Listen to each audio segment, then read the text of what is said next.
হাদিস কেউ যদি জালেমকে সাহায্য করে সহযোগিতা করে কথা দিয়ে সাপোর্ট দিয়ে যেভাবে হোক যদি জালেমকে কেউ সহযোগিতা করে নবীজি জানিয়েছেন সে আমার উম্মত থাকে না।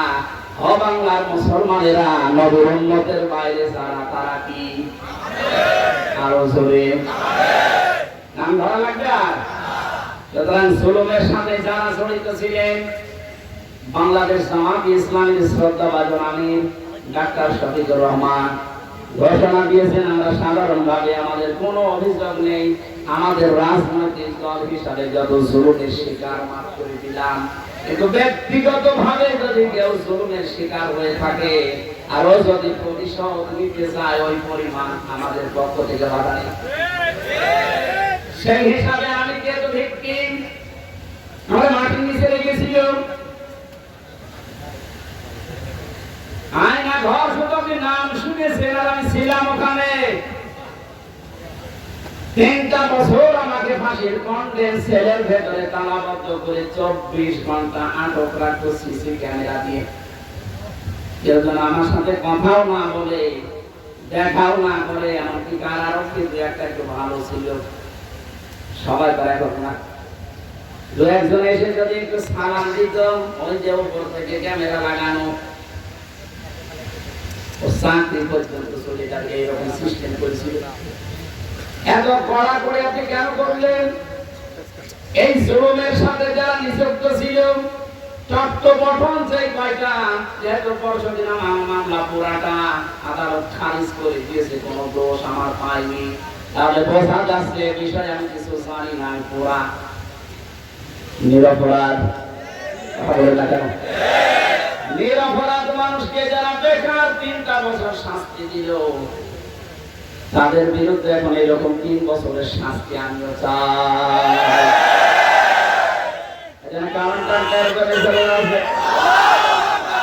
কাউন্টারটেরিজমে যারা আছে মনিরুল, আসাদুজ্জামান, ডিসি মান্নান, বাকিগুলোর নাম আমি নিলাম না কারণ ওরা অত নিচে নামে নাই। আর একজন নেমেছিল আমার মামলার আয়ু মিজান, আমি কল দিয়েছিলাম যে মামলা তো সব শেষ হয়ে গেল, খারিজ করে দিয়েছে আদালত। বিচারপতি ওটা দেখে বলছে কি দিয়ে বিচার করবো, কোন মাল ম্যাটারিস নেই, যা সব বাদ। ওনারা বললাম এতদিন পর্যন্ত আমার স্যার বলতাম, এখন দেখি আমার মোবাইল করে আমার উপরে স্যার বলছে, হাওয়া করে কান্না কাটে, কি করা লাগবে হুজুর বলেন আমার কোনো দোষ নেই। দোষ নেই যে আমার ধরার পরে আমার বাবার কাছ থেকে 10 লাখ টাকা খেয়েছিস, ওই টাকা ফেরত দে। সবচাইতে বড় বিষয় যেহেতু আদালতের মাধ্যমে আমি নির্দোষ প্রমাণ হয়েছে, আমার কোনো দোষ নেই। 3টা বছর আমার জীবন থেকে যারা নষ্ট করেছেন এর সাথে যারা জড়িত ছিলেন তাদেরও জীবন থেকে আমি 3 বছর নষ্ট করতে চাই। এইটাই নাই স্যার। এটা যদি আপনি না করেন আগামীতে যারা আসবে এরকম হাজারো হাজার নামে ওরা কারণে অকারণে মিথ্যা সত্য মিলিয়ে মামলা দিয়ে বছরের পর বছর আটক করে রাখবে। এই জন্য যে মানুষগুলো 5 বছর 7 বছর 10 বছর জেলে থাকার পরে কোনো দোষ পায় না, শেষে খালাস দিয়ে দেয়, এর সাথে যারা জড়িত মামলার আয়ু থেকে শুরু করে উপর পর্যন্ত প্রত্যেকের বিচারের আওতায় আনা লাগবে। কোন কারণে কিছু পেরি না, ওর 10টা বছর নষ্ট করলি, তুই বড় জালেম। জালেমের কথা এই কারণে বলছি, এই কারণে শব্দটা শুনতে যত সহজ মনে হচ্ছে বিষয়টা অত সহজ না। জালেম আল্লাহর কাছে এত ঘৃণিত, এত নিন্দিত, এত খারাপ, আল্লাহ নিজে বলেন আমি জালেমের বিরুদ্ধে নিজে বাদী হয়ে মামলা দেব। সূরা শুরা 42 নম্বর আয়াত, 25 নম্বর পারা 6 নম্বর পৃষ্ঠা 13 নম্বর লাইনে আছে, ইন্নামাস সাবিলু আলাল্লাযিনা ইয়াযলিমুনান নাস ইলা আখির আয়াত। আল্লাহ পাক বলেন অবশ্যই আমি আল্লাহ মামলা দেব। আল্লাহ নিজে মামলা দায়ের করবে, নিজে কেস করবে, নিজে অভিযোগ দায়ের করবে ওই সমস্ত মানুষদের বিরুদ্ধে যারা মানুষ হয়ে মানুষের উপরে জুলুম করেছেন, জালেম যারা, এটা রেকর্ড হচ্ছে, আপনিও শুনতেছেন, যেখানে লুকিয়ে আছেন কান খাড়া করে শোনেন। জালেম যারা, তাদের দুনিয়াও শেষ, আখিরাতও শেষ। আপনার আর বাঁচার কোনো লাইন নেই যতক্ষণ পর্যন্ত এই মাসলুমরা মাফ না করবে। আর আমার তো যতটুকু বাস্তবতা ধারণা আমি দেখেছি, বাংলাদেশের 18 কোটি মানুষ যদি আপনাকে মাফ করে দেয়, আইনা ঘরের সাথে যারা জড়িত ছিলেন, ব্যারিস্টার আরমানের বউ আপনাকে মাফ করে দেয়।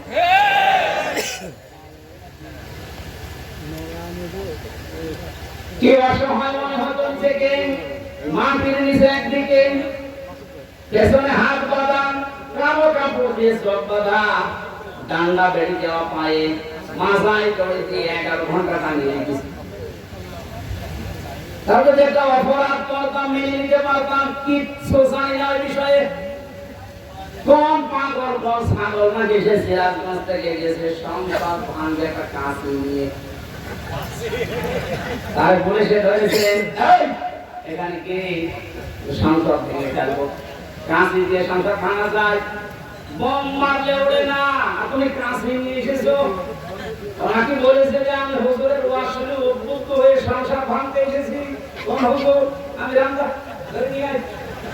এই যাও, আমি বারবার বলার চেষ্টা করেছি, মান সৃষ্টি করে ম্যাজিস্ট্রেটের কাছে, স্যার আমার ওয়াজ আপনার মোবাইলে আছে, আপনি দেখেন তো আমি কোন ওয়াজ করলাম যে আমার ওয়াজ শুনে উদ্বুদ্ধ হয়ে সংসার ভাঙতে গেল। আমার হাত বাঁধা, কিছু করার নেই। বিচার ব্যবস্থা কোথায় নামিয়েছেন আপনি? এই ব্যবস্থার কারণে হাজার হাজার মানুষের জীবন নষ্ট করেছেন, দুনিয়া থেকে পর্যন্ত বিদায় করে দিয়েছেন। হাজী সাইমের যে কাজ আছেন পুরান ঢাকায়, ওখানে নাকি মাটির নিচে যেখানে অত্যাচার করতো, ওখানে অনেক হাড় গোড় পাওয়া যাচ্ছে, তার মানে অনেক মানুষের মৃতদেহ আছে। শয়তান কালকে দেখলাম কাঁদতেছে, আমি কিছু জানি না, আমার উপর ডিম দেওয়া দরকার। জালেমদের কোনো ছাড় নেই, যারা এই জালেমদের সহযোগী ছিল, একটা কেউ যেন ক্ষমা করা না হয়। 1628 জন মানুষ দায়িত্বে ছিল, মেন জালেম সে, তার পক্ষে ছিল 1628 জন চেয়ারধারী লোক। এদের একটারও বিচার না করে ছাড় দেওয়া যাবে। যদি ছাড় দিয়ে দেন, আগামীতে কিন্তু এই জুলুম আবার আসবে। এই জন্য বাংলাদেশ জামাতে ইসলামের যিনি শ্রদ্ধাভাজন আমির ডাক্তার শফিকুর রহমান একটা ঘোষণা দিয়েছেন, আমরা এক জালেমের কাছ থেকে মুক্ত হয়ে আর কোন জালেমকে দেখতে চাই না। এই কথাটা অনেকেই নিজের গায়ে পেতে নিয়েছে। আরে ভাই, অনেকে আপনার নাম ধরে বলেছে, তাহলে আপনি নিজে জুলুম করবেন এরকম আশা আছে, এই কারণে নিজের নামে দিয়ে নিয়েছে।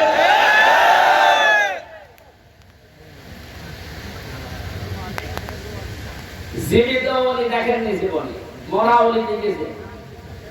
বিভিন্ন গাছতলায় আস্তানায় শুয়ে আছে মরা ওলি মনে করে। জীবিত ওলি যদি কেউ বাংলাদেশে দেখতে চান, কোন দরবারে যাওয়ার দরকার নেই, ডাক্তার শফিকুর রহমানের দিকে তাকাবেন, ওটা টাটকা জিন্দা ওলি।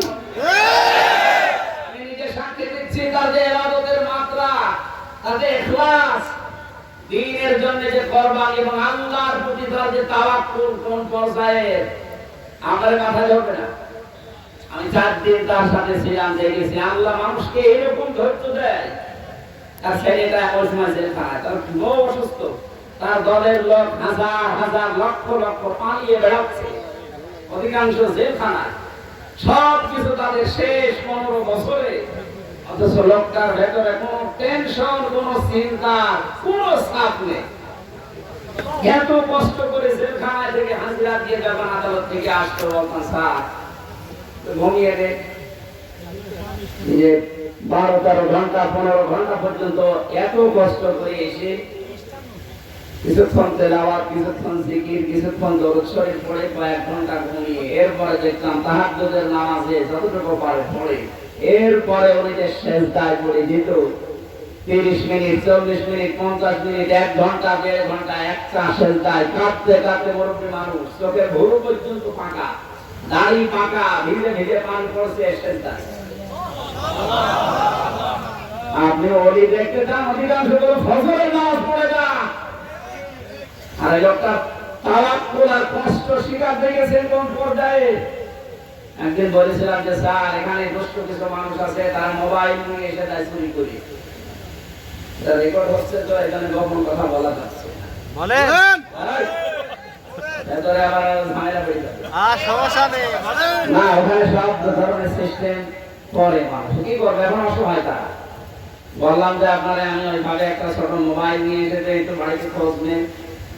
আমার বলছে হামজা কার খোঁজ নেব কেন? আপনার ছেলে ছেলে আপনার বউ অসুস্থ, আপনার দলের লোক সব পালিয়ে বেড়াচ্ছে। আমার যে কথা শুনিয়েছে আমার জীবন হয়ে গেছে। আমার বলছে হামজা ধরা পড়ার সময় আমি নিজেই প্রস্তুতি নিয়েছিলাম, 24 ঘন্টায় আমি প্রস্তুতি নিয়ে থাকি, কখন আমার ঘরে নিয়ে যাবে। ঘরে যখন নিয়ে এসেছে আসার সময় আমি সব আমার আল্লাহর কুদরতি হাতে দিয়ে এসেছি। এই কঠিন পরিস্থিতিতে এই কথা মুখ দিয়ে বের হওয়া অত সহজ না, আপনি যত সহজ ভাবতেছেন। কোরআনে কারীম জানিয়েছে ইন্নাল্লাযীনা ক্বালু রাব্বুনাল্লাহ সুম্মা ইসতাকামু তাতানাসসালু আলাইহিমুল মালাঈকা আল্লা তাখাফু ওয়া লা তাহজানু। আল্লাহ পাক বলেন যারা এই কথা বলতে পারে আমার রব আল্লাহ, আর কথা বলার পরে সিঁড়িয়ে ছড়িয়ে পড়ে না, টিকে থাকে, ইস্তেকামাত পয়দা করে দাঁড়িয়ে থাকে কথার উপরে, আল্লাহ তাদের পুরস্কার হিসাবে বিপদে আপদে ফেরেশতা নাযিল করে হলেও সাহায্য করে। ফেরেশতারা এসে কি বলে? আল্লাহ তাখাফু ওয়া লা তাহজানু, কোনো ভয় নেই, কোনো টেনশন নেই। এই যে কিসের ভয়, কিসের টেনশন? এই কঠিন বিপদে পড়ার কারণে হয়তো মানুষের মনের ভিতরে ধারণা আসতে পারে, এই ভয় তৈরি হতে পারে আমার ছেলেটাও জেলখানা কিনা কারণে, আমার স্ত্রী ওদিকে হাসপাতালের বেডে মৃত্যুর সাথে লড়ছে, আমার দলের হাজার সহকর্মী তারা পালিয়ে বেড়াচ্ছে, জেলখানায় তারা ভর্তি, কি হবে যে? আল্লাহ বলেন ফেরেশতাকে দিয়ে আমি আমার কানের কাছে মুখ নিয়ে বলাই বল, কোনো ভয় নেই, কোনো চিন্তা নেই, সবগুলো আল্লাহ দেখবে। বাস্তবে আয়াতটা ওনার সাথে 100 ভাগ মিলাতে পেরেছি, অথচ কোনো আলেমকে পর্যন্ত দেখেছি হাউ মাউ করে কাঁদতো বাইরের পরিবেশের কথা চিন্তা করে। উন্নত মানুষ কান্নাকাটি তো বাইরের পরিবেশের জন্য দূরের কথা, চিন্তার কোন ছাপও মানে বোঝা গেছে সব আপনাদের বানানো। হিন্দুদের দিয়ে আপনারা জানাতে চেয়েছিলেন বিশৃঙ্খলা তৈরি করে পৃথিবীর মানুষকে দেখাতে, হালে পানি নেই, কারণ এই দেশে সংখ্যালঘু সংখ্যাগুলোর উপরে কিচ্ছু নেই, সব ওই জালেমদের বানানো। ডাক্তার শফিকুর রহমান ঘোষণা দিয়েছে বাংলাদেশে কোন সংখ্যালঘু সংখ্যাগুরু নেই, এদেশে যে জন্ম নিয়েছে সে এই দেশের বৈধনাগুরু। কিসের সংখ্যালঘু, কিসের সংখ্যাগুরু? এই কথা বলে জালেমরা ওদের মন থেকে এই দেশের ইসলামপন্থী মানুষদের ঘৃণা জন্মেছে। ওদের দিয়ে যখন শুরু করেছিল হালে পানি নেয়নি, তারপরে শুরু করেছে আনসার দিয়ে। আরে ভাই, পুলিশ দিয়ে যদি দেশটা চলতে পারে আনসার ছাড়া চলবে একা। যদিও আমি পুলিশ প্রশাসনে যারা আছে তারা এখন সবাই খারাপ না, কয়েকটা লোকের জন্য আজ এই বিভাগের উপরে মানুষের যে রাগ, আমার নিস্তালায় ভাড়া ছিল এক পুলিশ 5 তারিখের পর থেকে কোথায় যে গেছে আল্লাহ জানে। আর ওটা 14 জন মারা গেছে আমার বাড়ির সামনে, পুলিশ এইভাবে অস্ত্র ঠেকিয়ে গেছে। এটা মানুষের এত রাগ, থানা পর্যন্ত ফেলিয়ে দিয়েছে, জানিয়েছে যদি ওই সাহেব আলী নামে চেয়েছে এটাই কারো বেটা, ওরে যদি পাই, ও যেমন গুলি করে করে বেড়েছে, ওরে আমরা পিটিয়ে একেবারে আনারের মতো 14 টুকরা 15 টুকরা। ভয়তে আজও পালিয়েছে, কালও পালিয়েছে, কিন্তু আমার বাড়িতে যে ছিল ও ছিল রাস্তার পুলিশ, ট্রাফিক পুলিশ, ওই ভয়ে পালিয়েছে। এই প্রশাসনের এর উপরে এখনো পর্যন্ত আমাদের যাদের ক্ষোভ সবার জন্য না, যে কয়জনের নির্দেশে গণহত্যা হয়েছে এদের কারণে আগে আরেক স্তরে নিয়ে যেতে চাই।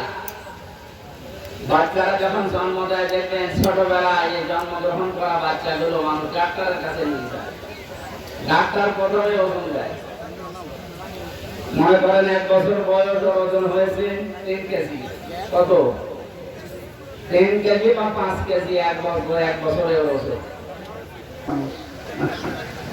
আরাম করে এলাকার মানুষকে আমরা একটু উল্টা পাল্টা না আমরা খুলনা বিভাগের লোক, আমার বাড়ির এই পাশে কুষ্টিয়া। খুলনা বিভাগের যে 10টা জেলা, বাংলাদেশে যত জেলা আছে সবচেয়ে বেশি ভালোবাসি আমি এই 10টা জেলাকে, এরপরে বাইরে। তো ওই সমস্ত উত্তরাঞ্চলের রংপুর বিভাগের যে জেলাগুলো আছে এই মানুষগুলো একটু সহজ সরল, এটা রেকর্ড হচ্ছে ওদের আমার মন খারাপ হবে, এমন সহজ সরল। গাড়িতে আপনি হরেন দেবে তো সাইড দেবে তো তাকে আর দেখে দেখে আসে। আমি আসার পরে এনার কাছে বলেছিলাম একটা লবঙ্গ দিয়ে, কারণ সময় পাইনি খাবার খাওয়া, একটা লবঙ্গ দিলে এখন ঠিক আছে। তারপর যেতে এসেছে শুকরিয়া আপনাকে, যার দ্বারা মাহফিল শেষ করে খাবো। এই জন্য আবহমান কাল থেকে যে নিয়ম নীতির সাথে আমরা অভ্যস্ত, তার ভেতরে আজকে এই অনুষ্ঠানটা অন্যতম। কথা বলেন এখানে এই 53 বছর স্বাধীন হওয়ার পর থেকে অন্তত আমরা এভাবে চলতেছি কোরআনের আলোচনা, এর আগেও এভাবে চলতেছে। 53 বছর আগে আপনি যা শুনেছিলেন এখনো কোরআনে কারিমের আলোচনা ওইভাবে হয়তো ধাস পাল্টিয়েছে, শুনতেছে। এর আগে আপনার ওজন ছিল 5 কেজি, 53 বছর পরে এখন আপনার ওজন 5 কেজি। আপনি কি সুস্থ না অসুস্থ? অন্তর্বর্তীকালীন সরকারের প্রধান উপদেষ্টা যিনি ডক্টর মোহাম্মদ ইউনূস, উনি যেদিন চেয়ারে বসেন ওই দিনের পরেই ঘোষণা দিয়েছেন বাংলাদেশের অন্যান্য ধর্মের অনুষ্ঠান যেভাবে চলে মুসলমানদের কোরআনের আলোচনা চলতে কারো প্রয়োজন অনুমতি নেওয়ার প্রয়োজন নেই।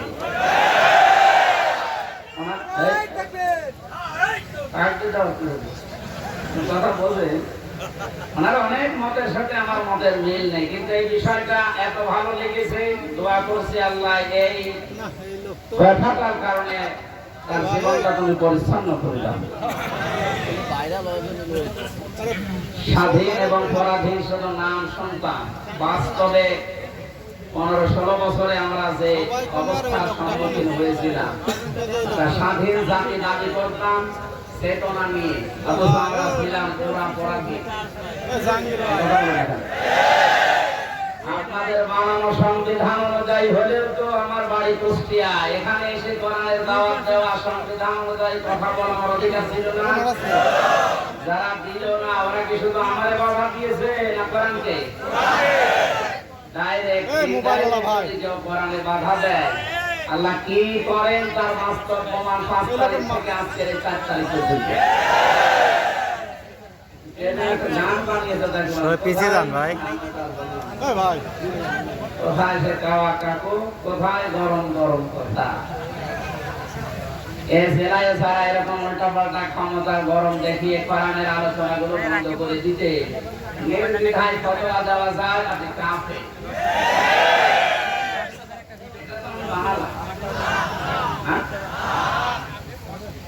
وقال الذين كفروا لا تسمعوا لهذا القرآن والغوا فيه لعلكم تغلبون। আল্লাহ পাক বলেন কাফেররা সিদ্ধান্ত নিয়েছিল এইটা যে সব চলতে দাও, বাধা দিও না, কিন্তু কোরআনে বাধা দাও। সিদ্ধান্ত কাদের? আর জোরে বলেন। 96% মুসলমান আমরা এই দেশে বাস করি, বাকি অন্যান্য জাতি যারা আছে তাদের ধর্মীয় অনুষ্ঠানগুলোতে বাধা দেওয়া বলে কথা আমরা দেখেছি, আরো সাহায্য করা হতো। মুসলমানদের ক্ষেত্রে যারা ইসলামকে ভিন্ন খাতে প্রবাহিত করার জন্য চেষ্টা চালিয়েছে বিভিন্ন নাম নিয়ে, তাদের অনুষ্ঠানগুলোতেও কোনো বাধা আমি দেখিনি। বিশেষ করে পীর নামে, পীরতন্ত্রের নামে যে ইসলাম প্রচার করা হয়েছে এই দেশে, একটা বানানো ইসলাম, যেমন তাহিরি ভাই করেছিল, নজিবুল বছর মজ ভণ্ডারি করেছিল, আবু সুফিয়ান আল কাদরি ভাই করেছিল, এ সমস্ত জায়গাতে আমি নিজে দেখেছি বাধা তো নেই। পাশেই 5 কিলোমিটার দূরে তাফসীর মাহফিল, বাধা তো দিয়েছে, গ্রেফতার করেছে। কোরআনের আয়াত অনুযায়ী বোঝা যাচ্ছে কোরআন যারা বাধা দেয় কোরআন প্রসারে কায়েমে, এরা কাফের। এই সিদ্ধান্তটা মুসলমানদের না, এই সিদ্ধান্ত কাফেরদের। কাদের বলেন তো? এটা একটা মাসলা বলছে, কেউ যদি কাফেরকে কাফের মনে না করে সে কাফের। যেখানে আমি 3টা বছরের ভেতরে সবচেয়ে বেশি এই কথাটা মাওলানা মামুনুল হকের কাছে শুনেছি। উনি মাঝে মাঝে বলতেন, হামজা যদি বাইরে যেতে পারি কোন কাফেরের জানাজায় যাব না, কবরে যাব না। বলতাম ভাই আপনি এই বিষয়টা নিয়ে তো বেশি কথা বলেন। দেখো কোরআনে কারিমে আল্লাহ জানিয়েছেন, ওয়ালা তুসাল্লি আলা আহাদিন মিনহুম মাতা আবাদা ওয়ালা তাকুম আলা কবরি, ইলা আখিরি আয়াত। সূরা তাওবা 84 নম্বর আয়াতের প্রথম অংশে আছে, আল্লাহ পাক বলেন, হে নবী এরা মারা গেলে এদের কবরের পাশে দাঁড়ানো দূরের কথা, এদের জানাজার নামাজ পড়া দূরের কথা, আপনি এর পাশ দিয়ে যাবেন না। যদিও তাকুম আলা কবরির ব্যাখ্যা 2টা পেয়েছি তাফসীরে। কাফেরের কবরের পাশ দিয়ে হেঁটে যাবেন না এবং কবরের পাশে দাঁড়াবেন না। কারণ জায়গাটা ব্যাটারি আমার শেষ। কেন? কাফেরকে যেখানে মাটিতে রাখা হয় জায়গাটা গজবের হয়ে যায়। এদের নির্দেশে হাজার হাজার মানুষ, 1000-এর উপর মানুষ বাংলাদেশে মারা গেছে। এই 14 তারিখ 5 তারিখে রাখবে। আরে টের পাচ্ছেন কোথায়? আর এখনো পর্যন্ত অনেকে জালেমের প্রশংসা করছে, কি করেছে টের পাচ্ছেন না। চলেন আপনারা নিয়ে যায়, 10 দিন থাকেন আপনার ঘরের ভেতরে। অনেকে না বুঝে আবার এই দেশ থেকে এখনো পর্যন্ত বুকে সাহস পাচ্ছে, ভিডিও করে কথা বলছে, আপা ঘাবড়াবেন না, আপনি ঘাবড়ালে আমার মরণ হয়ে যায়। আমার শক্ত হতে যাচ্ছে। এরা যেভাবে কিট মেরেছে, আপনি যদি এখনো শক্ত হতে চান আপনার ভাগ্য এরকম কিট আছে। না জালেমরা আর মাথা নিচু করে নামাতে পারবে না এই দেশে। কারণ কোরআনের ঘোষণা হচ্ছে জালেমরা অতি শীঘ্রই তাদের জুলুমের জন্য কাঁদবে। কালকে আমি হাওমাও করে কাঁদতে দেখলাম হাতে পাঁচ সেদিনকে। এদের পর মানুষ জুলুম করবেন না, খুব মারাত্মক অপরাধ এটা। এর চাইতে বড় অপরাধ আর দুনিয়ায় নেই। তার দুনিয়াও শেষ, আখিরাতও শেষ। আল্লাহ আমাদেরকে যেন কোন জুলুম করা থেকে বাঁচান। সে পারিবারিক জীবনের জুলুম হোক, সামাজিক জীবনের জুলুম হোক, রাজনৈতিক জীবনের জুলুম হোক, সব জুলুম থেকে আল্লাহ আমাদের রক্ষা করেন, বলেন আমিন। দরুদ আর সালাম পাঠের মাধ্যমে আজকের তেলাওয়াতকৃত আয়াত সূরা মারিজ কয়েকটা আয়াত পড়েছি। আমার আলোচনার বিষয় হচ্ছে মুক্তিপণ। আমার বাবাকে যেমন মুক্তিপণ নিতে চেয়েছিল 10 লাখ দেন, নয়তো 50টা মামলা দেব, এরকম মুক্তিপণ সামনে আসতেছে। কোরআনে কারীম জানাচ্ছে, ও বাংলার মানুষেরা কান খাড়া করে শোনো, ওয়ালা ইয়াসালু হামিমান হামিমা ইউবাসসিরুনাহুম ইয়াবাতুল মুজরিমু লাউ ইয়াফতাদি মিন আযাবি ইয়াউমিন বিবানি।